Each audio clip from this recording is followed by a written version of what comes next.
पूरी दुनिया में इजरायली सेना अपने मॉडर्न हथियारों के नाम से जानी जाती है। ऐसा कहा जाता है कि इजरायली सेना के पास ऐसे ऐसे ताकतवर हथियार हैं जो एक झटके में दुश्मन का काम तमाम कर दें। लेकिन 7 अक्टूबर 2023 से शुरू हुए गाजा युद्ध ने इजराइल की सैन्य ताकत पर बट्टा लगाया है। इतने संसाधन होने के बावजूद भी आईडीएफ को कानो कान हमास के हमले की पहले से कोई खबर नहीं लगी।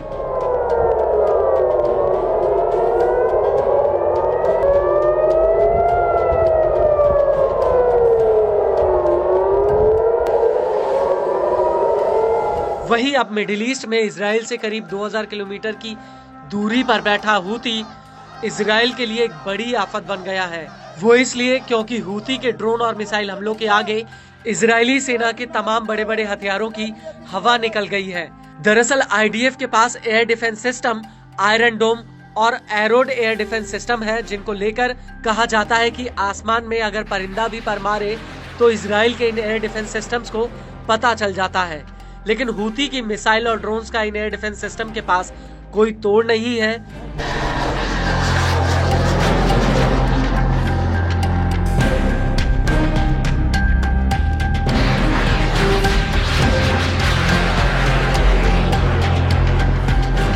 और अब नौबत ये आ गई है कि इजराइल को हूती के हमलों से बचने के लिए अमेरिकी एयर डिफेंस सिस्टम्स का सहारा लेना पड़ रहा है। दरअसल अब आईडीएफ ने हूती की मिसाइलों को रोकने के लिए अमेरिका के terminal high altitude area defence यानी थर्ड एयर डिफेंस सिस्टम को इजराइल के भीतर तैनात किया है।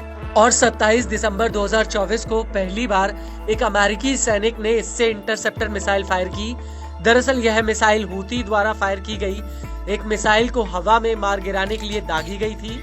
इसको लेकर एक वीडियो भी सामने आया है जिसमें मिसाइल दागते वक्त एक अमेरिकी सैनिक ये कहता हुआ नजर आ रहा है कि मुझे 18 सालों से इस दिन का इंतजार था।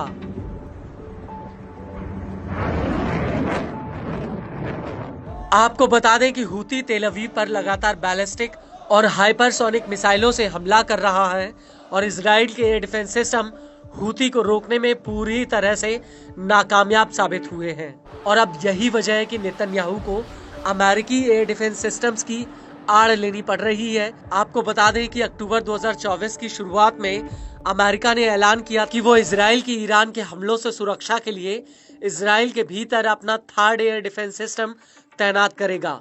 इसके अलावा पेंटागन ने ये भी कहा था कि वो इस एयर डिफेंस सिस्टम के साथ करीब 100 सैनिकों को भी इजराइल भेजेगा जो इस एयर डिफेंस सिस्टम को ऑपरेट करेंगे। लेकिन बड़ा सवाल ये है कि क्या थर्ड हूती के हमलों के आगे टिक पाएगा या नहीं। तो आपको बता दें कि थर्ड को अमेरिका की सबसे बड़ी हथियार कंपनी लॉकहीड मार्टिन ने बनाया है। थर्ड एक एंटी बैलिस्टिक मिसाइल सिस्टम है। अमेरिका के एक थर्ड एयर डिफेंस सिस्टम की कीमत $1 अरब से लेकर $1.8 अरब तक है। इसकी इंटरसेप्टर मिसाइलों की रेंज 150 से 200 किलोमीटर तक है। यह सिस्टम पृथ्वी के भीतर और पृथ्वी के बाहर के वातावरण में मिसाइलों का पता लगा सकता है। थर्ड को चलाने के लिए करीब 95 सैनिकों की जरूरत होती है।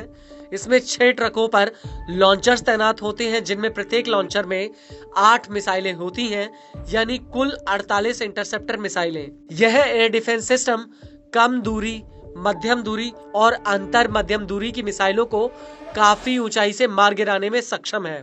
इसका रेडार सिस्टम बेहद ही ताकतवर है और हर लॉन्चर की रीलोडिंग में करीब 30 मिनट का समय लगता है।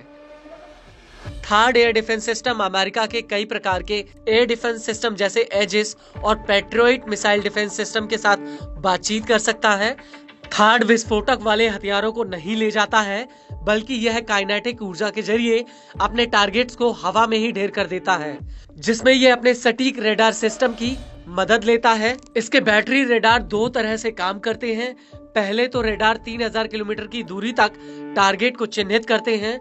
इसके बाद इसका टर्मिनल मोड अपने टारगेट को नीचे उतरते वक्त ऊपर की तरफ लक्षित करके उसके ऊपर हमला कर देता है।